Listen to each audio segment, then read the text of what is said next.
प्रिय विद्यार्थियों, समाज कार्य के अंतर्गत जब कार्यकर्ता को शिक्षण और प्रशिक्षण के साथ जोड़ा जाता है, तो हम सब जानते हैं कि शिक्षण संस्थाओं में समाज कार्य विषय के अंतर्गत उसे यह सिखाया जाता है, उसे यह पढ़ाया जाता है, उसे इस बात से अवगत कराया जाता है कि समाज कार्य का विषय क्षेत्र क्या है, समाज कार्य के अंतर्गत मूल्य कौन कौन से हैं, उनकी आचार संहिताएं क्या है, सिद्धांत कौन कौन से हैं, उन सब के बारे में जब उसे जानकारी दी जाती है तो यह जो प्रक्रिया है ये सीखने की प्रक्रिया है, जिसे हम प्रोसेस ऑफ लर्निंग कहते हैं। क्योंकि व्यक्ति जन्म से लेकर मृत्यु तक निरंतर सीखता जाता है और जब एक छात्र के रूप में शिक्षण संस्था में प्रवेश लेता है तो वहाँ पर भी उसे बहुत सारी बातों की जानकारी सीखने को मिलती है कि कौन सा कार्य उचित है और कौन सा कार्य उचित नहीं है, किस प्रकार का व्यवहार उसे करना है और किस प्रकार का व्यवहार उसे नहीं करना है, समाज किस व्यवहार को अपेक्षित करता है और किसको अनपेक्षित करता है, यानी किसको स्वीकार करता है और किसको नकारता है। इन सारी बातों को सीखने को मिलता है और यह जो सीखने की प्रक्रिया है इसे हम समाज विज्ञान और समाजशास्त्र के अंतर्गत समाजीकरण के नाम से जानते हैं। समाजीकरण एक ऐसी प्रक्रिया है जो समाज के अनुरूप प्रथाएं, परंपराएं, रूढ़ियाँ, मूल्य, आचार विचार, नियम इत्यादि के बारे में जो समाज द्वारा स्वीकृत है उन तरीकों को आत्मसात करने के लिए प्रेरित करती है। तो समाज कार्य के अंतर्गत भी वह विद्यार्थी जो समाज कार्य की शिक्षा लेने के लिए शिक्षण संस्था में जाता है तो उसे उन सारी बातों के बारे में जानकारी मिलती है और उसे सीखने का अवसर मिलता है और सीखने के साथ साथ वह उसे आत्मसात करके जब कभी समाज में व्याप्त समस्याओं का या उन कठिनाइयों का, उन लोगों का जो उत्पीड़ित हैं उनके समाधान के लिए जब प्रयास करता है तो वो सीखा हुआ व्यवहार उसे मदद करता है। इसलिए सीखने की प्रक्रिया निरंतर चलती रहती है और यह सीखने की प्रक्रिया ही समाजीकरण है। आज हम समाजीकरण विषय पर ही बात करेंगे। इस विषय के अंतर्गत समाजीकरण का अर्थ क्या है, उसकी परिभाषा क्या है और समाजीकरण किन चरणों में होता है। वैसे तो हम सब जानते हैं कि जन्म से लेकर मृत्यु तक चलता है, लेकिन क्या क्या हम सीखते हैं, किस अवस्था में हमको क्या सीखने को मिलता है, इन सारी बातों की चर्चा आज हम करेंगे समाजीकरण सोशलाइजेशन विषय के अंतर्गत। तो जब हम बात करते हैं समाजीकरण की तो यह एक प्रक्रिया है जो समाज की अत्यंत महत्वपूर्ण प्रक्रिया है। एक प्राणी शास्त्रीय शिशु समाजीकरण के द्वारा ही सामाजिक प्राणी बनाया जाता है। हम सब जानते हैं कि वह शिशु जो जन्म लेता है वो प्राणी शास्त्रीय बायोलॉजिकल ह्यूमन बीइंग है और जब बायोलॉजिकल ह्यूमन बीइंग की बात करते हैं तो कुछ प्राणी शास्त्रीय गतिविधियाँ वह संचालित करता है जन्म के समय ही। रोना, हंसना, पलकों का झपकाना, हाथ पैरों का हिलाना, मल मूत्र का त्यागना इत्यादि ये सारी क्रियाएं प्राणी शास्त्रीय क्रियाएं हैं। लेकिन उस समय हम उस शिशु को सामाजिक प्राणी नहीं कहते हैं। लेकिन धीरे धीरे वह शिशु समाज में रहकर बहुत सारी बातों को सीखकर जो समाज के अनुकूल है उसके अनुरूप आचरण करने लगता है तो हम कहते हैं यह प्राणी शास्त्रीय जीव अब सामाजिक प्राणी बन गया। तो समाज में जब शिशु रहता है और जन्म लेता है उस समय न तो वह सामाजिक कहलाता है और न ही असामाजिक और न ही समाज विरोधी, बल्कि उस समय वह एक हाड़ मांस का जीवित ढांचा मात्र होता है जो प्राणी शास्त्रीय क्रियाएं करता है, जैसे हंसना, रोना, पलकों का झपकाना, हाथ पैरों का हिलाना, मल मूत्र त्यागना इत्यादि इत्यादि। इसके अलावा उसके पास कोई सामाजिक गुण नहीं होता जिससे वह समाज की किसी गतिविधि में भाग ले सकता है, परंतु उसमें जन्म के साथ ही सीखने की क्षमता होती है और इसी सीखने की क्षमता को समाज में रहकर प्रस्फुटित करता है और धीरे धीरे समाज के तौर तरीके, रीति रिवाज, नियम, मूल्य, संस्कृति को बहुत कुछ सीख लेता है और वह एक सामाजिक प्राणी कहलाता है। यह सीखने की प्रक्रिया ही समाजीकरण के नाम से जानी जाती है। यानी जब शिशु जन्म लेता है तो जन्म के साथ जो प्राणी शास्त्रीय जीव है उसमें कैपेसिटी ऑफ लर्निंग भी है, यानी सीखने की क्षमता भी है। उस सीखने की क्षमता को लेकर पैदा होता है और धीरे धीरे समाज में रहकर उसको प्रस्फुटित विकसित करता है और नई नई उन सारी चीज़ों को जो समाज के अनुरूप है उसे सीखता जाता है, और सीखने के साथ साथ वो समाज का सक्रिय सदस्य बन जाता है, active member of the society. यानी किस समय उसे किस प्रकार का व्यवहार करना है, किस प्रकार का व्यवहार समाज द्वारा स्वीकृत है और किस प्रकार का व्यवहार समाज द्वारा स्वीकृत नहीं है, इन सारी बातों को सीखता जाता है। और हम कहेंगे ये जो एक्टिव मेंबर ऑफ सोसाइटी है यह एक सामाजिक प्राणी है। तो प्राणी शास्त्रीय जीव को सामाजिक प्राणी बनाने वाली प्रक्रिया ही समाजीकरण के नाम से जानी जाती है। जब समाजीकरण का अर्थ और परिभाषा की बात करें तो समाजीकरण की अवधारणा का प्रथम प्रयोग अंग्रेजी भाषा में 1828 के आसपास हुआ था। शाब्दिक दृष्टि से इसका अर्थ नवजात शिशु को सामाजिक बनाने की प्रक्रिया से है। इसके दो पहलू हैं, एक व्यावहारिक दृष्टिकोण। इस दृष्टिकोण का अभिप्राय बच्चों के लालन पालन की समस्या से है, अर्थात अपने बच्चों का लालन पालन इस प्रकार किया जाए कि वे अपने समाज के सक्षम सदस्य बन सकें। जैसा पार्सन्स भी कहते हैं कि एक्टिव मेंबर, उस व्यक्ति को जो एक शिशु के रूप में जन्म लिया है उसे हम सक्रिय सदस्य बनाएं, और सक्रिय सदस्य बनाने की जो प्रक्रिया है वही समाजीकरण है। और दूसरा जो सैद्धांतिक दृष्टिकोण है, सैद्धांतिक दृष्टिकोण से हम इसमें यह समझने का प्रयास करते हैं कि किस तरह सामाजिक परिस्थितियों में व्यक्ति की जैविक क्षमताओं, स्वत्व, व्यक्तित्व का एक एवं सामाजिक दृष्टि से अर्थपूर्ण व्यवहारों का विकास हो सके, यानी उसके स्व का विकास, जिसको हम कहते हैं डेवलपमेंट ऑफ सेल्फ। ये सेल्फ क्या है, यानी स्वयं इस बात का अंदाज लगा ले, स्वयं इस प्रकार की स्थिति में आ जाए कि वह अनुमान लगा ले कि मेरे द्वारा किया जाने वाला यह कार्य उचित है और मेरे द्वारा यह किया जाने वाला कार्य अनुचित है। यानी उसके स्व आत्म का विकास हो जाए, सेल्फ डेवलपमेंट हो जाए कि मुझे ये व्यवहार करना है, ये मुझे व्यवहार नहीं करना है, क्योंकि यह व्यवहार समाज द्वारा स्वीकृत है और ये समाज द्वारा स्वीकृत नहीं है। जब इस प्रकार की स्थिति में वो सब अपने को पाता है तो हम कहते हैं इसके स्व का विकास हो गया, डेवलपमेंट ऑफ सेल्फ हो गया। जॉनसन ने समाजीकरण को परिभाषित करते हुए लिखा है कि वह शिक्षण जो सीखने वाले को सामाजिक भूमिका संपन्न करने के लिए समर्थ बनाता है, समाजीकरण कहलाता है। समाजीकरण वह सिखाता है जो समाज के नियमों के अनुसार मान्य है। यानी जैसे हम जिस पद को प्राप्त किए, एक अध्यापक का पद अगर हमें मिला है तो हमें इस बात का अंदाज़ा होना चाहिए कि शिक्षक की क्या भूमिका है और उसे किस प्रकार का व्यवहार करना चाहिए और किस प्रकार का व्यवहार नहीं करना चाहिए। जब वह एक पुत्र के रूप में है तो पिता और माता के सामने उसे किस प्रकार की भूमिका का निर्वहन करना है, और अगर वो पति के रूप में है तो किस प्रकार से पत्नी के साथ और पति के अन्य परिवार के लोगों के साथ संबंध रखना है। ये सारी बातें उसे धीरे धीरे सीखने को मिलती हैं कि मेरा पद क्या है, मेरी परिस्थिति क्या है और मुझे किस प्रकार का आचरण, मुझे किस प्रकार का व्यवहार करना चाहिए और किस प्रकार का व्यवहार नहीं करना चाहिए। इसी तरह गिलिन और गिलिन की एक प्रमुख पुस्तक है सोशियोलॉजी, वो लिखते हैं समाजीकरण से हमारा तात्पर्य उस प्रक्रिया से है जिसके द्वारा व्यक्ति समूह में एक क्रियाशील सदस्य बनने हेतु समूह की कार्यविधियों से समन्वय स्थापित करता है, इसकी परंपराओं का ध्यान रखता है और सामाजिक परिस्थितियों के अनुकूलन करके अपने साथियों के व्यवहार से सामंजस्य स्थापित करता है। यानी इस प्रकार से सीखना उसका होता है कि वो समाज के साथ समन्वय स्थापित कर सके, परिस्थिति के साथ समन्वय स्थापित कर सके, समाज में अनेक गतिविधियों के साथ उसका समन्वय हो सके, इस रूप में सक्षम बनाना यही समाजीकरण है। और पार्सन्स कहते हैं व्यक्ति द्वारा सामाजिक मूल्यों को सीखने और उन्हें आंतरिकृत करने को ही समाजीकरण कहा है। इसका तात्पर्य यह है कि सामाजिक मूल्यों को सीखना ही समाजीकरण नहीं है, बल्कि सीखे हुए व्यवहार को हृदय में बिठाना तथा समय आने पर उसी के अनुरूप आचरण करना समाजीकरण है।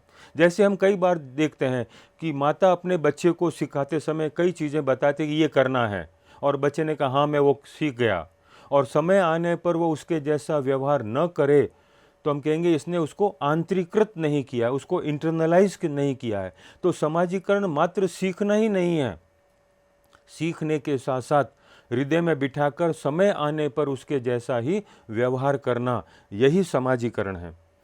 इन सारी परिभाषाओं से ये स्पष्ट होता है कि समाजीकरण सामाजिक अंतःक्रियाओं पर आधारित वह प्रक्रिया है जिसके द्वारा व्यक्ति सामाजिक व्यवहारों को स्वीकार करना और उनसे अनुकूलन करना सीखता है। इसके माध्यम से वह सामाजिक मानदंडों को सीखकर एवं जैविकीय प्राणी से सामाजिक प्राणी के रूप में परिवर्तित होता है। यहाँ सीखने से तात्पर्य केवल समाज के स्वीकृत मूल्यों, मानदंडों एवं मान्यता प्राप्त आचरणों के सीखने से ही है। कई बार हम कहते हैं सीखना कुछ भी हो सकता है। ये एक इतनी ब्रॉड, ये विस्तृत प्रक्रिया है जिसमें उचित भी सीखते हैं, अनुचित भी सीखते हैं। जैसे कोई चोरी करना सीखता है, कोई जेब काटना सीखता है, कोई झूठ बोलना सीखता है। अगर ये सारी प्रक्रियाएं समाज के द्वारा स्वीकृत नहीं हैं तो सीखना तो है पर समाजीकरण नहीं है। समाजीकरण वही सीखना है जो समाज द्वारा अपेक्षित है। समाज जिसको मान्यता दिए हुए हैं, अगर वही आचरण हम सीखते हैं तो इस सीखने की प्रक्रिया को समाजीकरण कहते हैं। जब समाजीकरण की बात करते हैं तो ये आजीवन चलने वाली प्रक्रिया है, यानी लाइफ लॉन्ग। शिशु का जन्म होता है तब से सीखना प्रारंभ होता है और मृत्यु तक व्यक्ति निरंतर सीखता जाता है। समाजीकरण सीखने की प्रक्रिया, प्रोसेस ऑफ लर्निंग है। इसमें हम सीखते हैं, ये उचित है, ये अनुचित है। समाजीकरण समय व स्थान सापेक्ष है, इसको कहते हैं रिलेटिव टर्म है। अलग अलग समाजों में अलग अलग तरीके से सिखाया जाता है। जैसे जनजातीय समाजों में उनकी अपनी परंपराएं हैं, उनकी अपनी प्रथाएं हैं, उनकी अपनी रूढ़ियां हैं। तो सभ्य समाज में अपनी रूढ़ियां और मूल्य हैं। भारतीय समाज की अपनी संस्कृति है तो पाश्चात्य समाजों की अपनी संस्कृति है। इसलिए समय के साथ साथ और स्थान के साथ साथ व्यक्ति को उसी के अनुरूप ढाला जाता है, उसी के अनुरूप सिखाया जाता है। इसलिए समाजीकरण समय और स्थान के साथ सापेक्ष प्रक्रिया है। समाजीकरण समाज का प्रकार्यात्मक सदस्य बनाने की प्रक्रिया है। Functional member of the society, active member of the society, यानी समाज में वो भाग ले सके, समाज में अनेक अवसरों पर उसकी सहभागिता हो सके, इस रूप में उसे तैयार करने की यह प्रक्रिया समाजीकरण है। समाजीकरण संस्कृति की आत्मसात करने की प्रक्रिया है, यानी जो कुछ सीखा गया है उसे इंटरनलाइज करना है और समय आने पर उसके जैसा ही व्यवहार करना है। समाजीकरण आत्म का विकास करता है, यानी उस इतना सक्षम बना देता है शिशु को कि वह स्वयं अंतर करने लग जाए कि यह सही है और यह गलत है। समाजीकरण सांस्कृतिक संचरण में सहायक है, यानी संस्कृति के जो तत्व हैं उसका प्रसार करने में भी समाजीकरण का अपना महत्वपूर्ण योगदान है। तो जब हम समाजीकरण की बात करते हैं और जानते हैं कि ये मृत्यु पर्यंत चलने वाली प्रक्रिया है, लेकिन समाजीकरण की प्रक्रिया वह प्रक्रिया है जो जीवन पर्यंत चलती है, अर्थात जन्म से हमारा सीखना प्रारंभ होता है और मृत्यु तक निरंतर सीखते जाते हैं। हमारा यह सीखना किन किन स्तरों से होकर गुजरता है उसका सही वर्णन नहीं किया जा सकता, क्योंकि सभी व्यक्ति शरीर रचना में एक जैसे नहीं होते हैं और सब में सीखने की क्षमता भी एक जैसी नहीं होती है। फिर भी सामाजिक मनोवैज्ञानिक स्थिति के आधार पर निम्न सोपानों अथवा स्तरों में विवेचित किया गया है, यानी बच्चा कब क्या सीखेगा, यानी क्योंकि उसका मस्तिष्क का जो विकास है वो धीरे धीरे होता है और जैसे जैसे मस्तिष्क का विकास होता जाएगा उसमें सीखने की प्रक्रिया तीव्र होती जाएगी। आप सोचें कि बच्चा जन्म ले और तुरंत उसको सब चीज़ें सिखा दें, नहीं सीख सकता। उस समय तो उसका नाजुक मस्तिष्क है, उस समय उसमें वो सारी चीज़ें ग्रहण करने की क्षमता नहीं है, लेकिन जैसे जैसे आयु बढ़ती जाएगी सीखने की क्षमता और सरल होती जाएगी। जैसे एक वयस्क व्यक्ति को सिखाएं सिर्फ बात करके ही, लेकिन वही शिशु जब बहुत छोटा है तो माँ उसे दंड और पुरस्कार के माध्यम से सिखाएगी। यानी अलग अलग स्तरों पर हम इसको वर्गीकृत करके सीखने की प्रक्रिया को सरल तरीके से समझ सकते हैं। तो इस प्रक्रिया को गिलिन और गिलिन ने व्यक्ति के समाजीकरण की समस्त प्रक्रियाओं को 3 सोपानों में व्यक्त किया है: बालक का समाजीकरण, युवक का समाजीकरण और प्रौढ़ का समाजीकरण।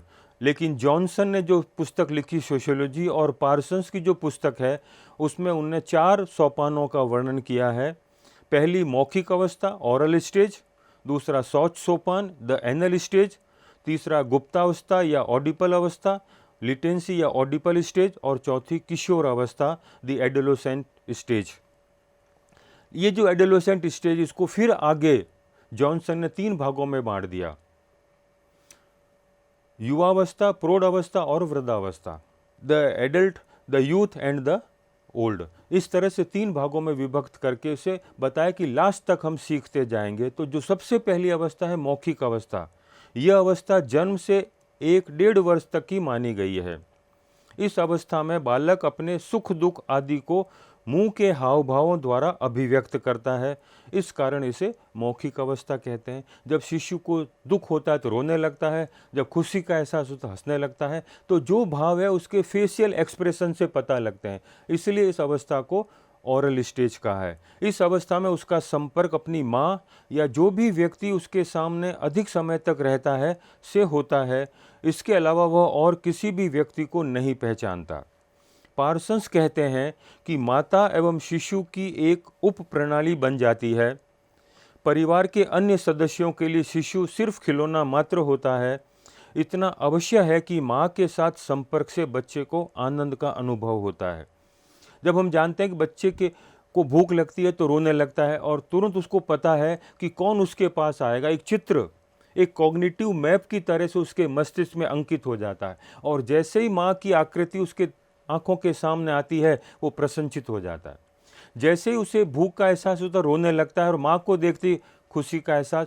तो ये जो हाव भाव है ये उसके मस्तिष्क में बने हुए मैप के आधार पर होता है। इसके अलावा किसी और व्यक्ति से उसका कोई संपर्क नहीं होता है, वह मात्र एक खिलौना होता है।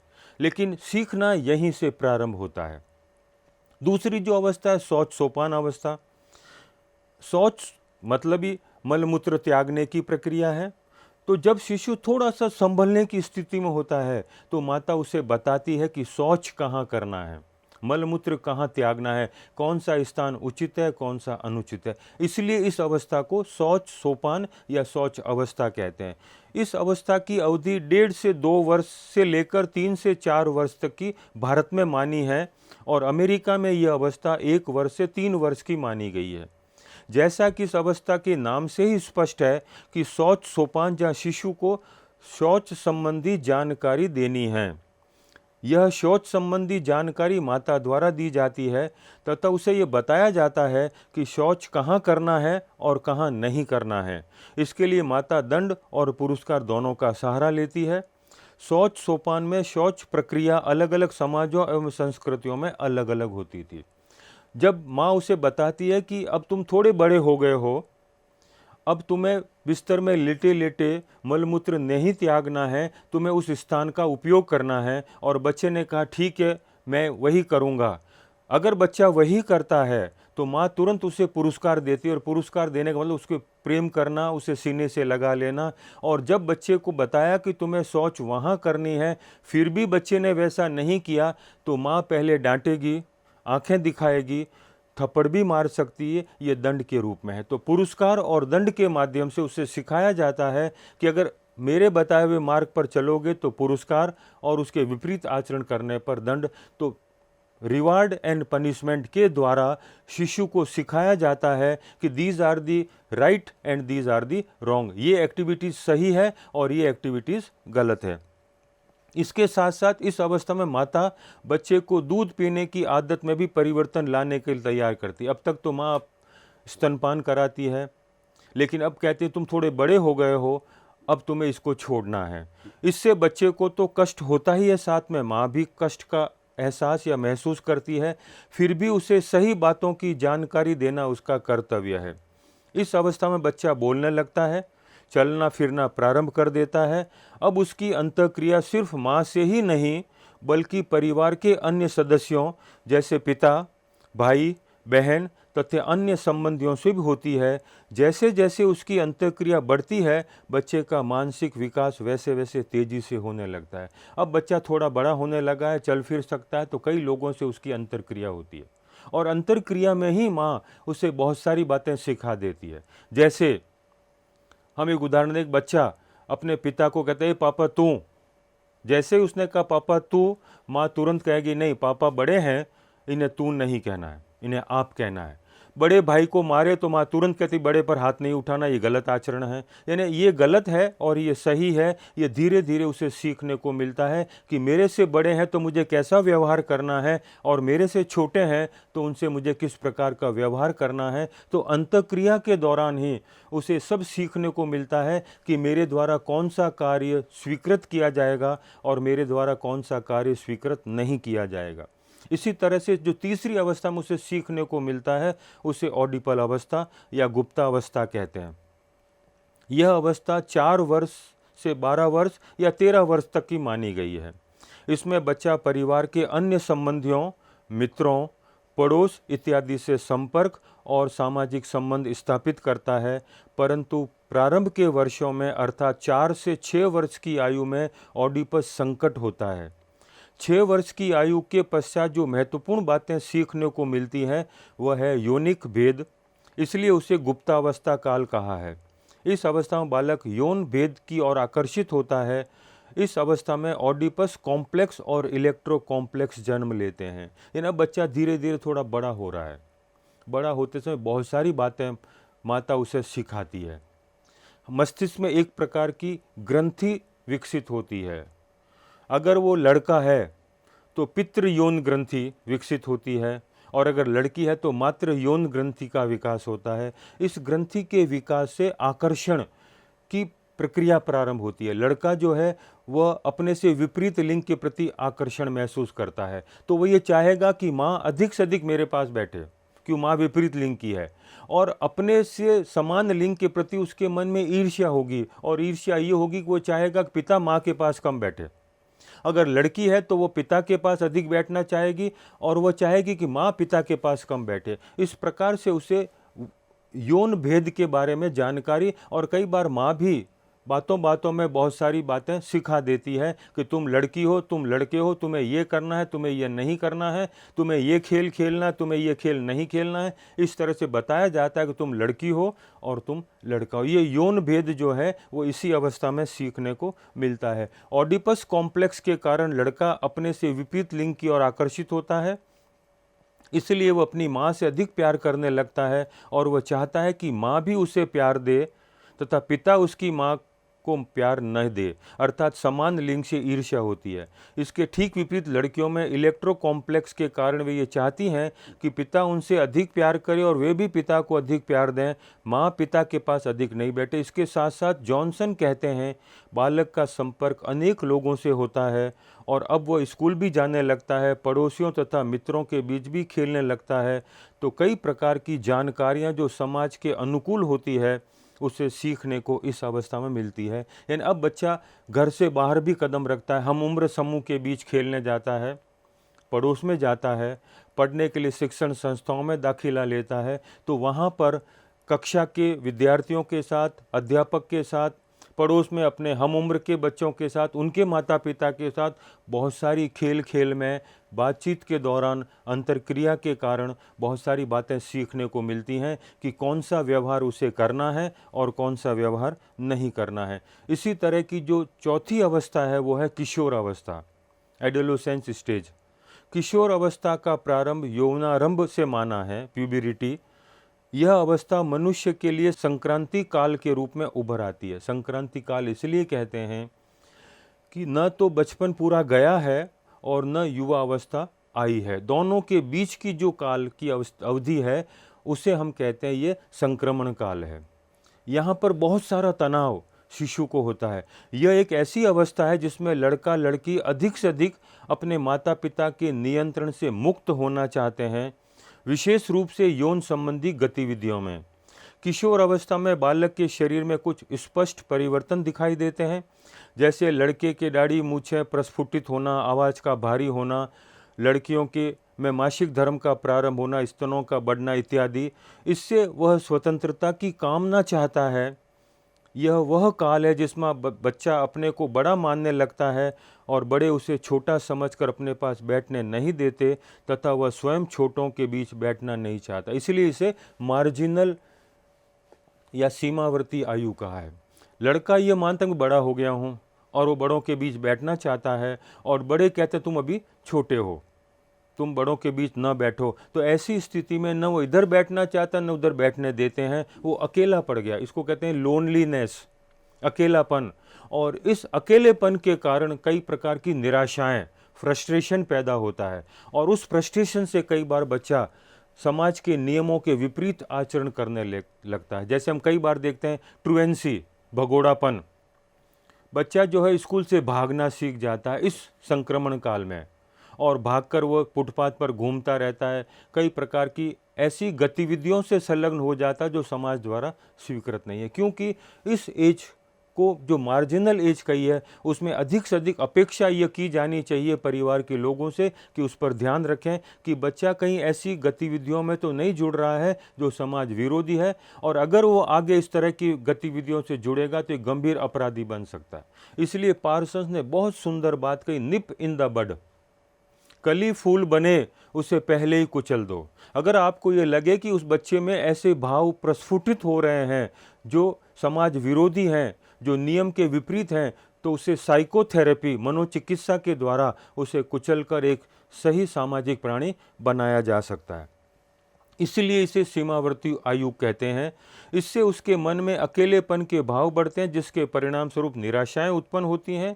अगर परिवार वाले इस आयु में बच्चों का विशेष ध्यान रखें तो आगे चलकर अच्छा नागरिक बन जाता है, और ध्यान न देने पर वह स्कूल से भागना, चोरी करना, बीड़ी सिगरेट पीना, सिनेमा देखना, अश्लील या गंदी पुस्तकें पढ़ने जैसी प्रवृत्ति में पड़ सकता है।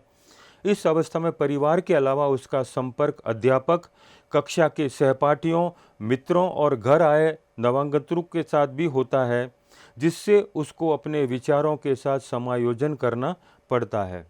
यह समायोजन हमारी संस्कृति, मूल्यों तथा मानदंडों के आधार पर होता है। इसी अवस्था में यह सिखाया जाता है कि यह करना है या नहीं करना है। समाजीकरण की प्रक्रिया उपर्युक्त 4 अवस्थाओं में ही पूर्ण नहीं हो जाती, बल्कि यह तो आजीवन चलने वाली प्रक्रिया है। शिशु के व्यक्तित्व के विकास की दृष्टि से यह 4 अवस्थाएं अधिक महत्वपूर्ण हैं। बालक का मूलभूत व्यक्तित्व इस काल तक बन जाता है, परंतु इन अवस्थाओं के पश्चात समाजीकरण अपेक्षाकृत सरल हो जाता है, जिससे निम्न भागों में बांटा जा सकता है। यानी हम कहते हैं यहाँ तक सीखना थोड़ा सा मुश्किल है, क्योंकि अभी उसका पूरा मस्तिष्क विकसित नहीं हुआ, लेकिन जैसे ही व्यक्ति बड़ा हो जाता उम्र में, उसमें सीखने की प्रक्रिया सरल हो जाती है। इसलिए इन 4 अवस्थाओं को फिर आगे 3 भागों में बांटकर बताया जा सकता है कि मनुष्य किस प्रकार से कौन कौन सी चीज़ें समाज में सीखता है। इसमें पहला है युवावस्था, द यूथ स्टेज।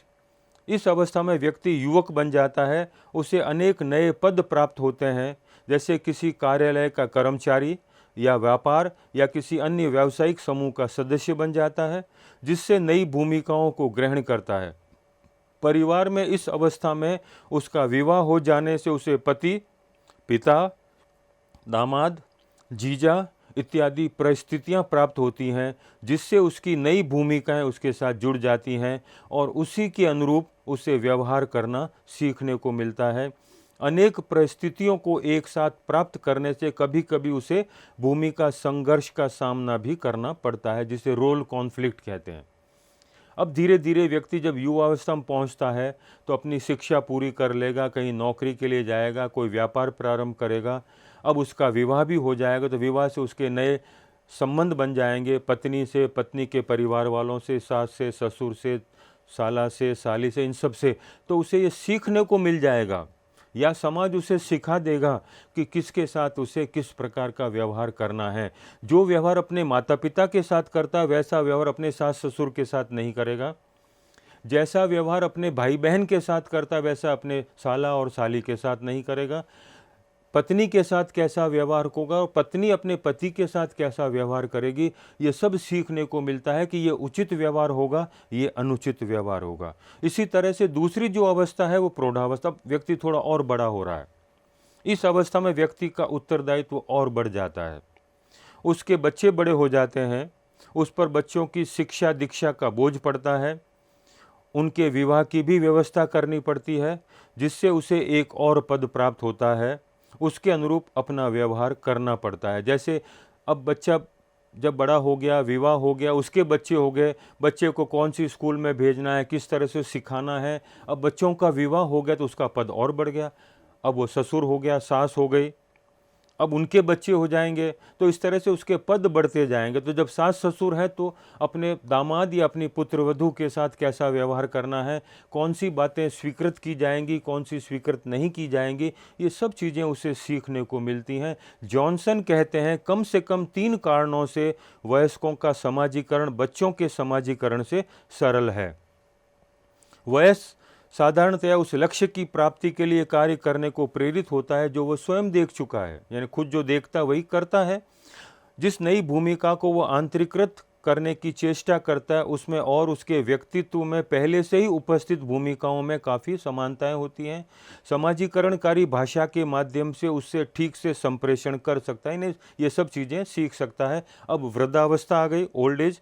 समाजीकरण की प्रक्रिया जो अंतिम स्तर पर चलती है, इस अवस्था में व्यक्ति में शारीरिक, सामाजिक एवं मानसिक परिवर्तन आ जाता है।